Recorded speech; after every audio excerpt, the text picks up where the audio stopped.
Yo, what's up, guys? Welcome back to the channel. My name is DEXBOT. Hope you guys are doing absolutely wonderful today. Yo, what's going on, guys? Dex here. Hope you're doing absolutely wonderful today. Maybe I'll get like a three-man team that knows what they're doing. How are you missing? Oh, I don't know. I got no more C4s. Oh my God, I'm so upset. Glad you could be AFK and DC for a moment. If you're a fan of online gaming or a noob like me, our next guest is an inspiration for he has turned his passion into a business. DEXBOT Badgett is an entertainer, content creator, and live streamer. And for what everyone is asking me, what did I just say? Can you translate?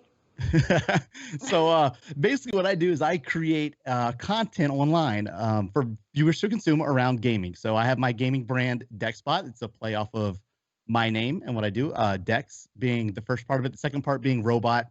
And I just kind of wanted to blend the words together so it could kind of just reflect me as a gaming entertainer. So what I do is I create YouTube videos, I live stream YouTube or gaming content on Twitch for people to consume and watch, and I entertain them basically. How long?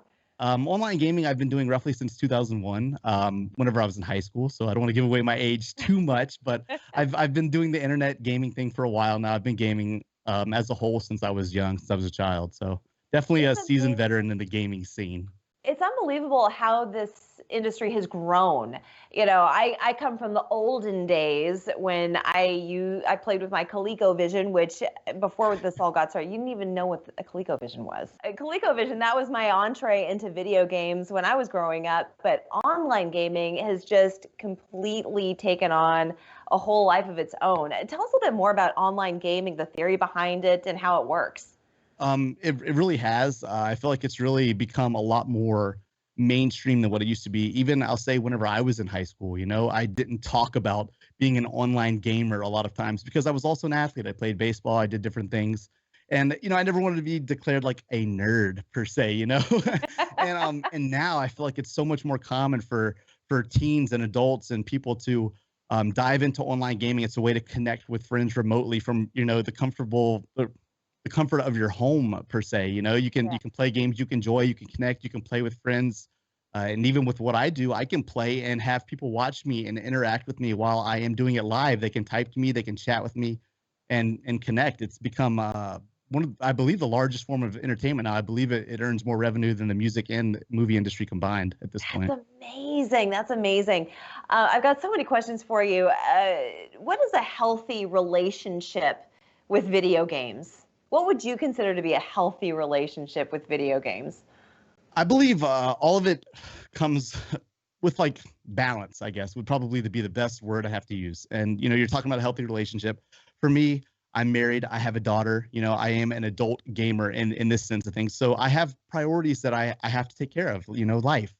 And I believe, you know, no matter what age gamer you may be talking about, I would have to say that approach would always have to be taken, you know, because not all of us do this for full time. Not all of us can earn revenue. You can't always pay your bills from it. You know, you have your teenager, you might have classes you have to take. You got to take care of school. You got to take care of your priorities and things you have to do before you can dive into your hobby.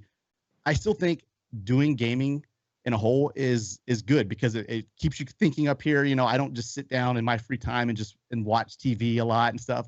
You know, and not that there's anything wrong with that, but I feel like whenever I'm gaming, I'm constantly thinking, I'm troubleshooting, I'm, you know, thinking tactically, whatever approach I may be taking, you know. So I believe gaming offers a lot. And speaking of making money, so is this your day job as well? Is this what you do full time? It's not completely. I do work a full-time job for the majority of the time, but I have gotten to a point in this gaming career that I'd love to be able to take the step to move towards doing it full time. You know, if I had more time, I could probably earn more revenue from it, but the stability of it, I'm nervous about, like I said, where I'm at in my life, being a father, being a husband. I have priorities I have to take care of. So it's basically like right now, I basically juggle like two careers almost at this point. Right. Yeah. It's you know, that gig economy that everybody's talking about. You've got that one full-time job, and then you make this money on the side. Now, for other people, there's a couple different worlds that exist in online gaming, and one such as yours. The other are competitive players. Yeah. You don't necessarily do that. I don't do much competitive. I used to.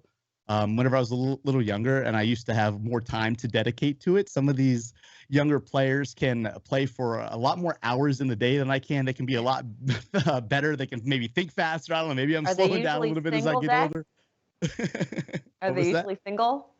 Oh yeah, single. You know, that's some time too. Everything that goes into dedicating time to your craft and learning it, and knowing it. You know, all of the ins and outs of it. But you know, some of the players that do compete on the higher levels, they're incredibly talented. They're smart. They're way above average. Nothing that I could ever compete with at this point now. No, I like no. the entertainment side of it.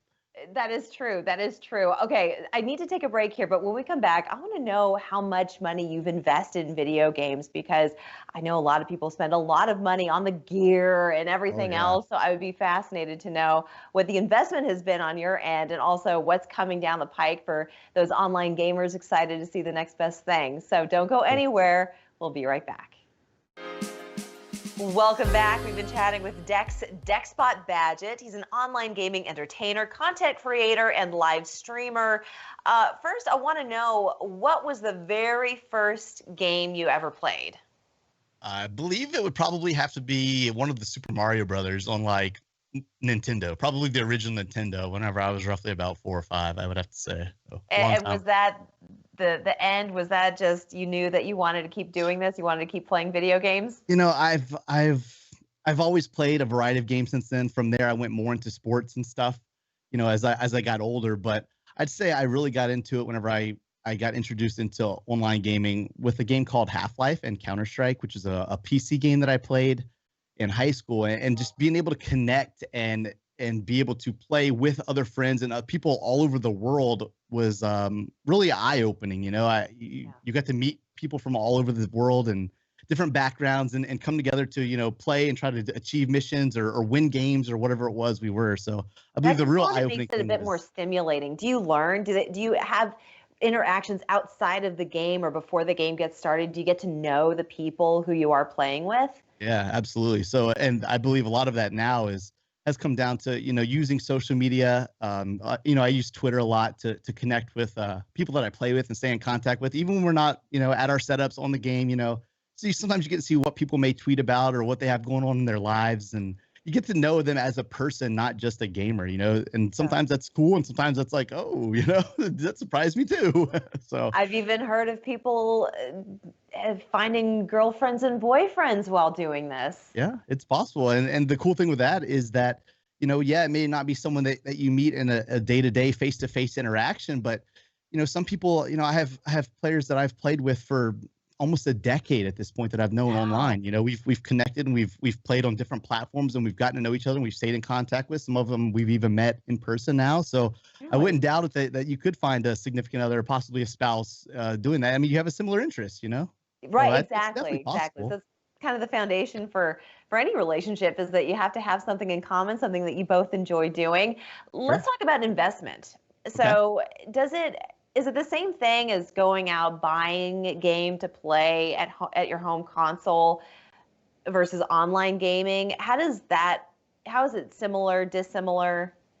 So pretty much for nowadays, I believe if you pretty much buy any kind of console, if you're looking at, you know, buying the newest PlayStation or the newest Xbox, they come with online capabilities. That's pretty much what the majority of games are geared to, from what I see, is the more online entertainment, the more online play, the more you can connect people and build a community around your game. And I feel like that's become more mainstream, you know, and with a lot of things that I've done, you know, with creating the content, live streaming it for people to watch me if I want to make YouTube videos and stuff like that. You know, I've not only bought, you know, both consoles every single time they release. We're going to have, you know, an upcoming release this fall with a new Xbox and a new PlayStation. You know, I have a PC that I bought to be able to do all of my editing and live streaming from to run my broadcast. So I believe I have definitely spent more than the average gamer, you know, when you're talking to microphones and camera and lighting and the games and all of that. How much? So it's thousands. I wouldn't know exactly, because it's been over so many years, you know. But at the same time, with everything that I do, like I said, it's like a side career for me. I earn revenue off of it. So the more I invest in myself and my brand, you know, I can get some return on that. You're getting a return. That's not everyone's.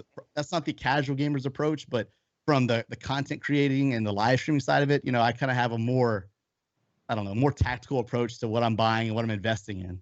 Right, exactly. Do you have one of those special chairs? I do. I am partnered with a company called Respawn Products, so I do have a gaming chair as well. Does your wife ever play with you? She does not. She's, I believe, like the last game she really played was like Donkey Kong, I believe, on like the Wii we had. That's my kind of girl. That's what I've got. Yeah, she's a classic gamer for sure. That's awesome. That's wonderful. Okay, what is coming down the pike for players who are interested in learning the next best thing? What games are coming down, say, in the fall? So for a lot of the games that I cover on my YouTube channel and whenever I live stream on Twitch is based around Call of Duty content. And we know there's going to be another Call of Duty game coming at some point this fall. We have not gotten an exact release date. We're still waiting on the exact details from Activision, the parent company that will oversee the production of upcoming Call of Duty. But that's going to be the biggest thing that I'm going to be working on as far as like covering news, covering just different content in the game and any kind of details around that. And Dex, for anyone who's interested in learning more about what you do and where they should go, what are your handles? My username is DEXBOT. It's with a 0. And I basically live stream on Twitch TV. And I upload YouTube content on YouTube as well. My channel is called DEXBOT, also there. So I'll cover gaming news, tips and tricks, how to get better, me being funny, messing up, any kind of fails, top plays, anything you could possibly want to see around your favorite games. Well, it does sound like a lot of fun. And I know a lot of people are doing that these days, being locked up at home. But it's a nice way of making friends and having a good time with good people. I want to thank you so much, Dex, for sharing your world with us. Something that I know nothing about, but now I feel much more educated. Great. I'm glad we can cover that today. So I'm going to sign off by saying GG. Oh, GG. GG, no read. Okay. What does that mean? Good game. Good game. All right. Thanks so much, Dex. Good to talk to you. Thank you very much. We're back after this.